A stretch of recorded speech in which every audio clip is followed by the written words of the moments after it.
vou perguntar para ele, por que você quer reduzir o capital? Ah, porque o capital está muito alto, está sobrando dinheiro na empresa, eu estou precisando de dinheiro na minha pessoa física. Aí eu vou dizer, olha, tudo bem, não há problema, podemos fazer. Agora, vai demorar, no mínimo, 90 dias só para cumprir o prazo de publicação. Só para cumprir. Então, com todas as demais exigências, bota aí 120 dias, né? Ah, pô, mas tudo isso, daí já não interessa mais. Pois é.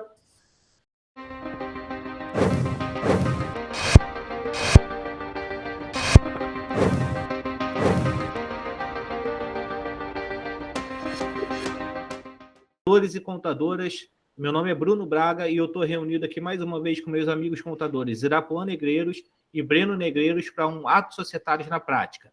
Hoje nós vamos falar sobre um case muito importante que é a redução do capital social de uma empresa.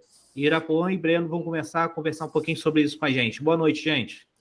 Olá, pessoal, boa noite. Eu sou Breno Negreiros, 21 anos de atividade na prática aí, entrei na profissão a convite do meu pai, que vai fazer a apresentação dele agora. Olá, pessoal, contadores e contadoras, boa noite. É um prazer voltar a falar com vocês. Hoje vamos falar sobre redução do capital social, uma demanda que pode acontecer na sua vida profissional, um cliente seu precisar fazer esse procedimento de redução de capital social, e um assunto bastante, eu diria, complexo e bem burocrático, né? Porque para realizar esse procedimento, essa demanda, o contador tem que estar bastante atento e não praticar o erro que eu pratiquei quando eu tive um caso desse. Eu, na verdade, eu tenho 50 anos de atividades na contabilidade, 50 anos ininterruptos, sou empresário contábil também, e tive um único caso de redução de capital na minha vida profissional. E depois desse único caso, em que eu sofri um pouquinho, né, para corrigir alguns erros que eu pratiquei, surgiram outras oportunidades, outras demandas de redução de capital, e eu desaconselhei o cliente dessa solução, justamente pela burocracia, pelos procedimentos burocráticos e pela demora também em executar esse serviço. Irapuan vai falar um pouquinho para a gente aí da vez que errou, né? Ele já deu aí um spoiler para a gente, e a vez que ele teve que fazer uma redução. E aí eu lhe faço uma pergunta, Irapuan, quando que o empresário ele costuma gerar essa demanda para o escritório? Olha, na verdade, a questão da redução do capital social, ele é regulamentado no Código Civil nos artigos 1082 a 1084 do Código Civil. E existem duas razões que o Código Civil prevê para a redução do capital social. A primeira redução o capital tem que estar integralizado para você fazer a redução. Depois de integralizado, no caso de perdas irreparáveis. Quer dizer, a empresa está com capital realizado, mas está lá com um prejuízo acumulado, então, perdas irreparáveis, prejuízos acumulados. Então, ela pode, eventualmente, buscar essa solução. E a outra hipótese, a outra possibilidade para você reduzir o capital é quando ele se tornou excessivo para o objeto que a empresa está exercendo, o objeto social. São essas duas razões, né, para se processar uma redução de capital social.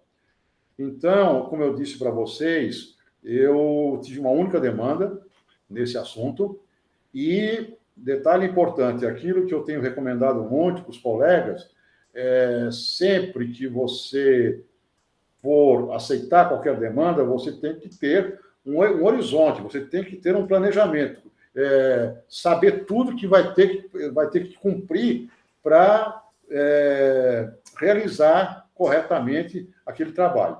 E eu não tive esse cuidado que precisaria ter com esta demanda. Eu simplesmente, o cliente me pediu, quero reduzir o capital, tal, e eu fui para o computador, fiz uma alteração contratual de redução de capital, sem estudar, sem pesquisar o assunto, sem conhecer o assunto. Mandei para a junta comercial, caiu em exigência, e aí lá no embasamento legal que o vogal da junta, o julgador, deu, é que eu fui verificar, né? Ele citou lá os artigos do Código Civil que não foram atendidos, e eu, então, fui ler, fui estudar, fui verificar, e onde eu percebi que havia 2 procedimentos importantíssimos que eu não cumpri. Né? Então, a questão, né, de quando você aceitar a demanda, qualquer demanda que seja, você tem que ter certeza absoluta que você sabe cumprir aquele trabalho, sabe executar aquele trabalho. Se não souber, vá pesquisar, vai estudar, vai consultar uma mentoria, vai consultar um colega seu que sabe mais que você, enfim. Não aventure, diria eu, em executar o trabalho sem você conhecer todas as particularidades dele. E você consultando aí outras fontes, etc., como é que você consegue fazer essa filtragem da diversidade de informações que existem hoje? Como a gente filtra isso? Realmente isso é uma pergunta bem interessante e bem pertinente, porque hoje, com todas as fontes de consulta que a gente tem, existem milhares de consultas, centenas de respostas, né, para os questionamentos que você faz. Agora, tem informação boa, tem informação não boa. Tem informação boa, tem informação ruim. E é preciso que o profissional, que o colega, que o contador tenha, né, uma sensibilidade para fazer o filtro disso aí.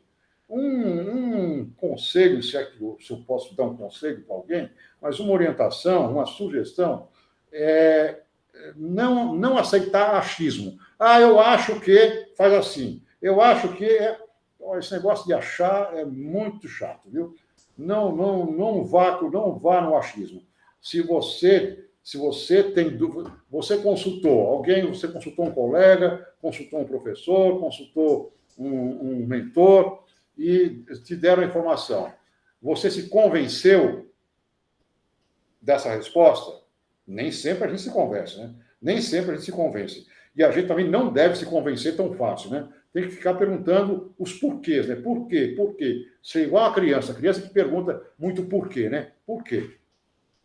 Porque só dessa forma você vai esmiuçar o problema, vai esmiuçar e vai buscar as informações corretas. Então, essa questão de você se convencer que é aquilo. E, principalmente, o embasamento legal. Isso é importantíssimo. Muitas e muitas vezes, a gente vai para essas empresas de consultoria que todo contador usa, Coad, IOB e outras tantas, e aí, às vezes, o próprio consultor lá, a gente pede informação, eu acho que é assim. Eu já fico de pé atrás quando acho que é assim. Mas, mesmo quando ele fala, não, é assim, assim, assado, aí eu pergunto, qual é o embasamento legal? Se ele coçar a cabeça e não der o embasamento legal, não é para acreditar nessa informação. Porque toda informação tem que ter embasamento legal. Inclusive, eu dou uma dica aí para os colegas. Exigência de junta comercial sem embasamento legal não é para aceitar. Tem que pedir um embasamento legal, porque muitos vogais, muitos julgadores, não sei se vocês sabem, julgador é um cargo político, né? Vai para lá os apaniguados do governador, do secretário de finanças, sei lá. Então, ele faz o curso, tudo bem, mas a maioria é um cargo político. E não tem conhecimento de causa. E aí faz umas exigências absurdas. E aí, essas exigências absurdas, normalmente não têm um embasamento legal. Então, a primeira coisa a fazer é pedir para o julgador, com todo o respeito, né, o embasamento legal. Porque o embasamento legal, daí você vai para lá e vai ver se você fez a coisa correta ou não fez a coisa correta. Então, fica aí a orientação, fica aí a sugestão, não aceitar achismo, não dá para aceitar achismo, e não dá para aceitar, nem dá para aceitar nenhuma opinião sem embasamento legal. Porque atos societários está tudo previsto em lei, não tem nada que não está previsto em lei. A maioria é Código Civil ou legislação extravagante. E aí você dizia que em dado momento você foi procurado, né, o cliente seu tinha essa demanda de reduzir o capital. Ele devia de ter lá um capital, que eu não sei, você não citou para a gente quanto que é, e ele precisou reduzir isso. E você ainda não tinha o conhecimento suficiente para atender essa demanda e foi fazer. Chegou na junta, foi negado lá o registro. E a partir daí? Caiu exigência comercial, daí aquele negócio, né? Quer dizer, foi um descuido meu, não vou negar. E aí você tem que voltar para o cliente e contar para ele, tem isso, que eu não falei para ele, porque hoje, quando vem uma demanda dessa, a primeira coisa que eu vou falar para o cliente, você sabe que você tem que primeiro fazer uma ata de reunião de sócios para deliberar sobre esta redução do capital? Você sabe que esta ata tem que ser publicada no Diário Oficial do Estado e aguardar 90 dias? Ué, por que isso? Por que aguardar 90 dias?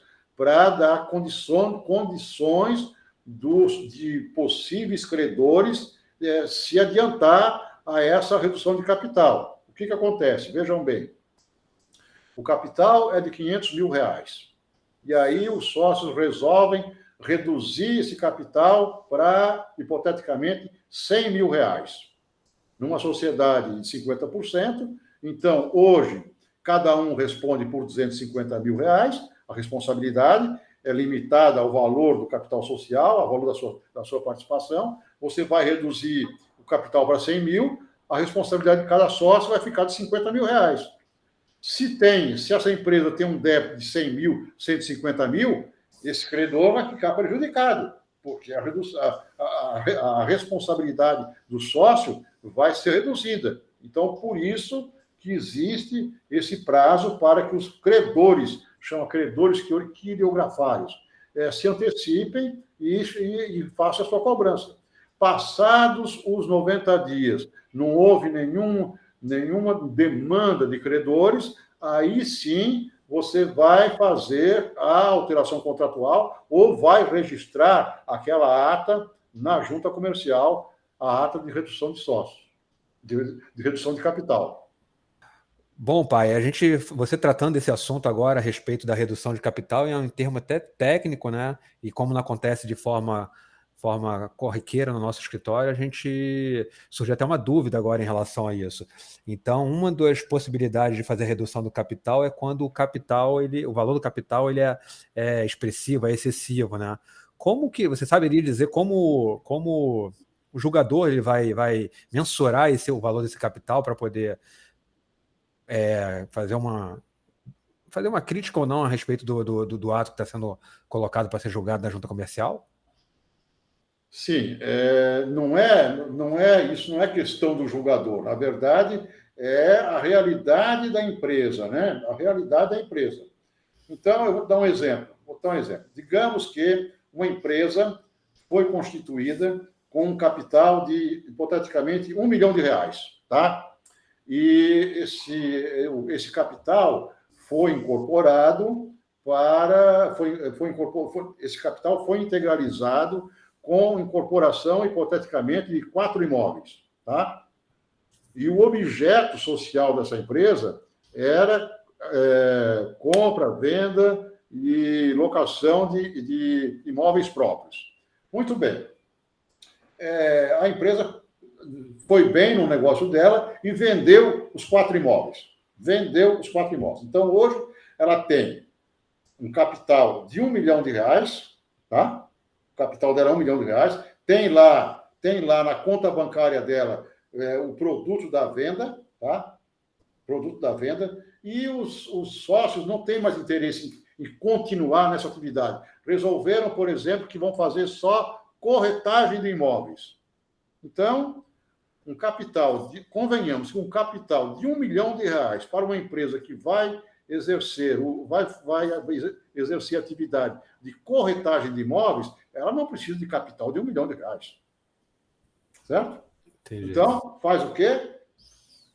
Quer continuar com a empresa, não quer fazer uma empresa nova, tal, vamos reduzir o capital de R$ 1 milhão para R$ 50 mil. Entendeu? Entendi. Ele começou, ele era real, ele era necessário, mas com o desenvolvimento da atividade da empresa, esvaziou aquele objeto, vai mudar, ele mudou a atividade e o capital ficou excessivo. Nesse caso aí que eu expliquei, ficou muito excessivo para a nova atividade que a empresa vai exercer. E a partir daí, o primeiro passo é a ata, né? É fazer a reunião de sócios com a ata.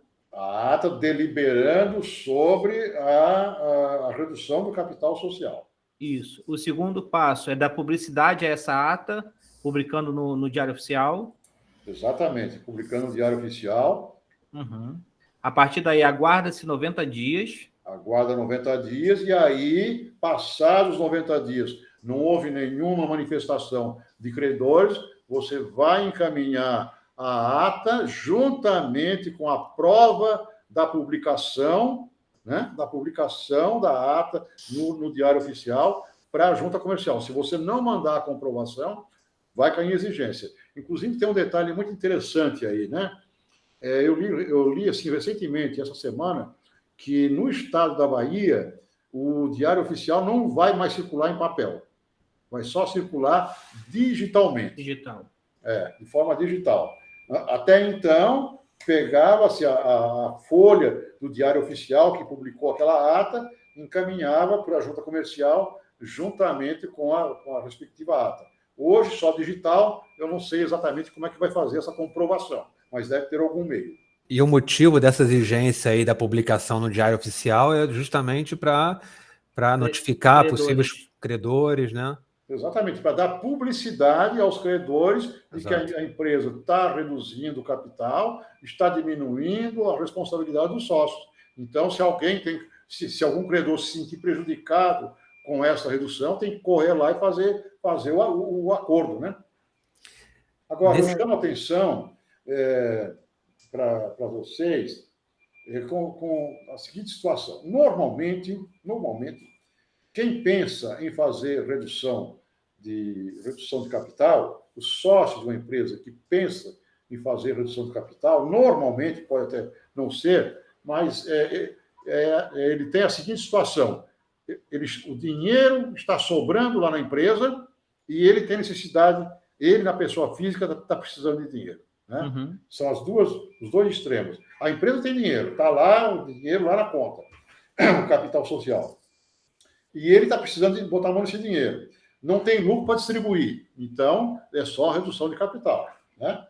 Mas aí temos aí essa questão dessa burocracia de preparar a ata, isso aí é o de menos, prepara-se a ata rapidamente, mas esperar 90 dias. Então, olha a importância que tem do contador saber dessa exigência, dessa burocracia, de fazer a ata, publicar a ata e aguardar 90 dias.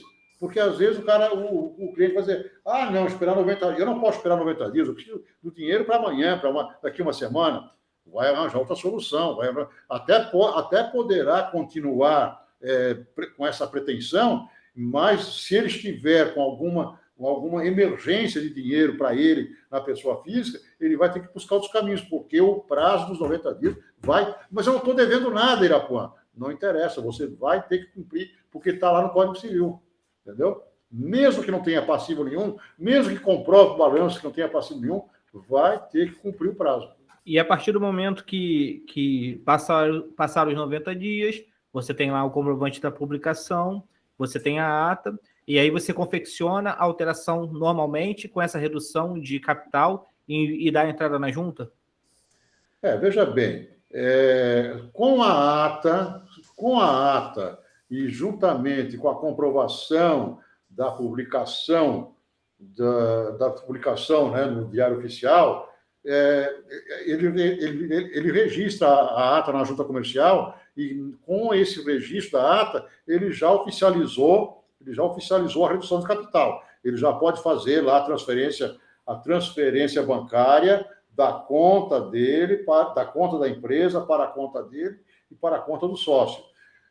E se quiser, também pode fazer a alteração contratual, levando a ata como um documento complementar. Então, para o contador, as duas formas são viáveis. As duas formas são viáveis, são possíveis, são legais.